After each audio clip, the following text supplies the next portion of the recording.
Hello guys, अस्सलाम वालेकुम। कैसे हैं आप लोग? उम्मीद है आप लोग फिट होंगे, ज़बरदस्त होंगे, मज़े में होंगे, बढ़िया होंगे। और बढ़िया तरीके से हमारे रिएक्शंस को एंजॉय कर रहे हैं मेरा नाम है तलहा। हम। It's me Mohsin. तो गाइस, रामानंद सागर जी की Shri Krishna episode episode number number 3 three का का पार्ट पार्ट नंबर नंबर 3 लेकर आ चुके हैं गाइस। जो गाइस लास्ट पार्ट था वो बहुत ही इंटरेस्टिंग, शॉक्ड भी था भाई शॉकिंग। कि किस तरह मामा बिल्कुल। कंस अपने ही राज्य पर आक्रमण करने के लिए अपने मित्रों से मित्रों की सहायता सहायता। लेने चले गया। और अब वहाँ योजना बनाई जा रही है कि सेना को किस प्रकार यहाँ पर लाया जाएगा और बिल्कुल। छोटी छोटी टुकड़ियों में लाया जाएगा, बेस बदल कर लाया जाएगा और उन्हें सारा एकत्रित करने के लिए राजभवन के तय खाने में रखा जाएगा रखा भाई। जाएगा और जब मौका आएगा तब आक्रमण किया और जाएगा। आक्रमण किस पे किया जाएगा? अपने ही अपने ही पिता राज्य पे। और अपने ही पिता पर आक्रमण तो किया गाइस, अब जाएगा। देखना ये है कि क्या मामा कंस की ये चाल कामयाब सफल होने होती है वाली या है कि नहीं नहीं होने होती, वाली। देखने के लिए चलते हैं वीडियो की तरफ और देते हैं रिएक्शन गाइस।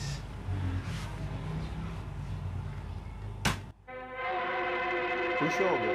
और युवराज किसी उपयुक्त अवसर पर उन सैनिकों की सहायता से किसी षड्यंत्र के द्वारा महाराज उग्रसेन को अपने रास्ते से हटा सकते हैं। हाँ! और एक बार महाराज उग्रसेन मेरे रास्ते से हट गए, उग्रसेन फिर किसी को भी मेरे सामने सर उठाने का साहस नहीं होगा। उग्रसेन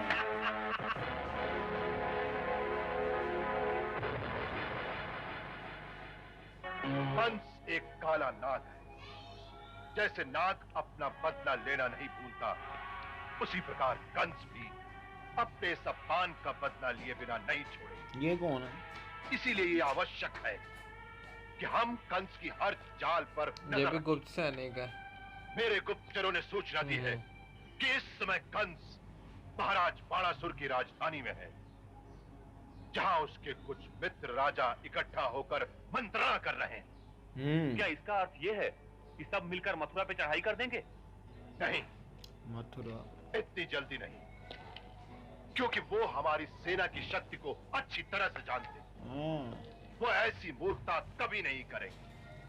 फिर मुझे डर है कि खुल्लम खुल्ला युद्ध करने की जगह वो लोग कोई षड्यंत्र रचेंगे। षड्यंत्र रचेंगे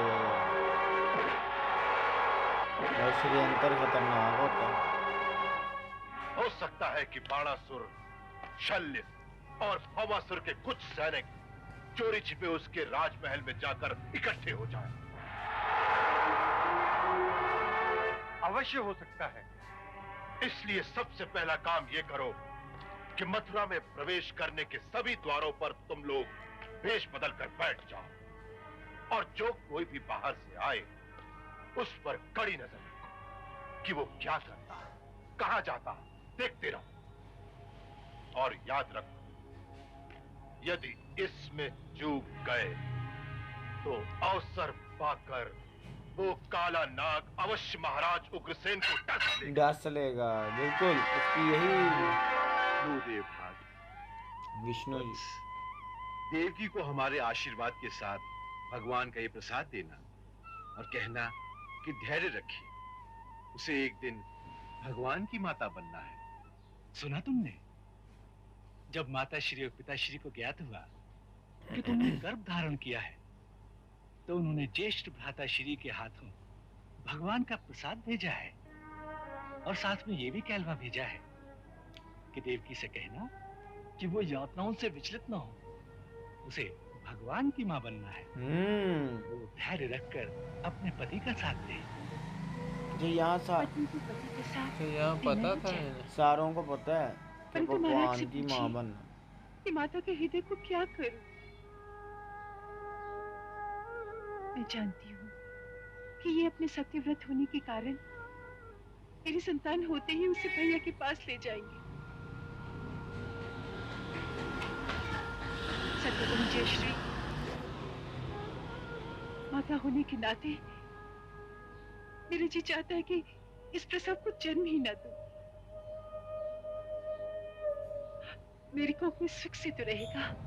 ना देवकी ना, ऐसा मत सोचना, ऐसा मत सोचना। यदि तुम पहली संतान को ही जन्म नहीं दोगे तो तुम्हारे अष्टम गर्भ में तारनहर कैसे अवतार लेंगे? ये ये बात धरती पहले ही कंस, जरासंध और भामासुर जैसे राक्षसों के अत्याचार से त्राही त्राही कर रही है। कंस, समस्त देव जरासन, तुम्हारी तरफ आशाकृत की दृष्टि से देख रहे हैं कि कब वो समय आएगा जब भगवान तुम्हें अपनी माता होने का सौभाग्य प्रदान करेंगे। अतः अपने अष्टम बालक पर ही दृष्टि रखो और बाकी 7 की कोई चिंता न करो। यही अंतर है पुरुष और स्त्री में। अगर आप में माँ का हृदय होता तो आपको पता चलता कि माँ की ममता सारी संतानों के लिए एक जैसी हो, चाहे एक भगवान और दूसरा सामान्य मूर्ख बालक। माँ की ममता पर सबका एक सा अधिकार है।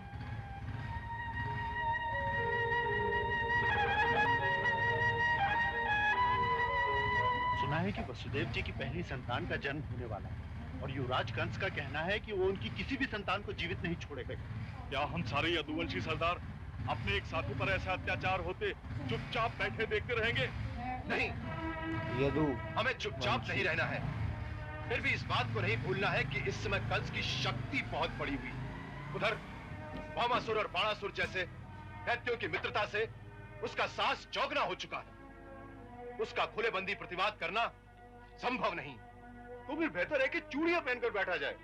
आज ये अत्याचार वसुदेव जी पर हुआ है, कल वो आप पर, हम पर, किसी पर भी हो सकता है। बिल्कुल। और मुझे तो ऐसा ही लगता है कि वो एक एक करके हम सबकी दशा भी राजकुमार वसुदेव जैसी कर देगा।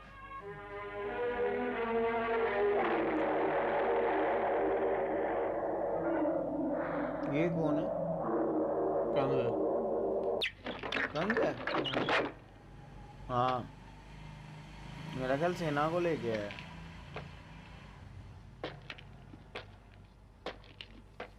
तय खाने में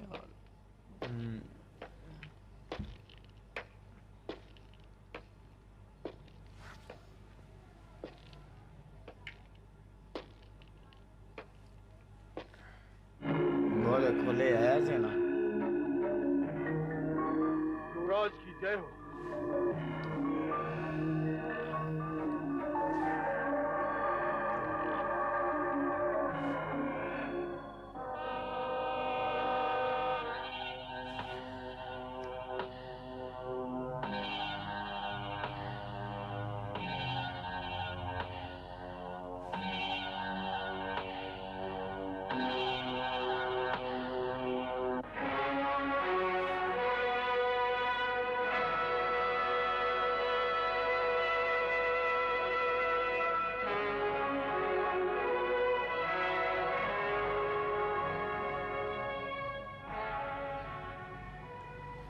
क्या कारण है कि इतने महीनों में केवल इतने सैनिक ही इकट्ठे हुए? युवराज, ऐसा लगता है कि मथुरा के यदुवंशी सरदारों को इस बात का संदेह हो गया है कि देश बदलकर आपकी सहायता के लिए कुछ लोग बाहर से आ रहे हैं। यदुवंशी। इसलिए उन्होंने नगर में प्रवेश करने के हर द्वार पर कड़ा पहरा लगा दिया है। हर नया आदमी जो नगर में आता है, गुप्तचर उसके पीछे लग जाते हैं कि कौन कहां जा रहा है। इसलिए हमारे सैनिकों को कई कई दिन लग जाते हैं इन गुप्तचरों की नजर बचाकर यहां तक पहुंचने में।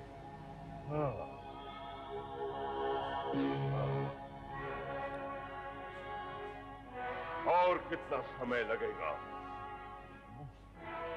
और कितना समय लगेगा? हाँ? ऐसी परिस्थिति में 2-3 महीने तो लग ही जाएंगे।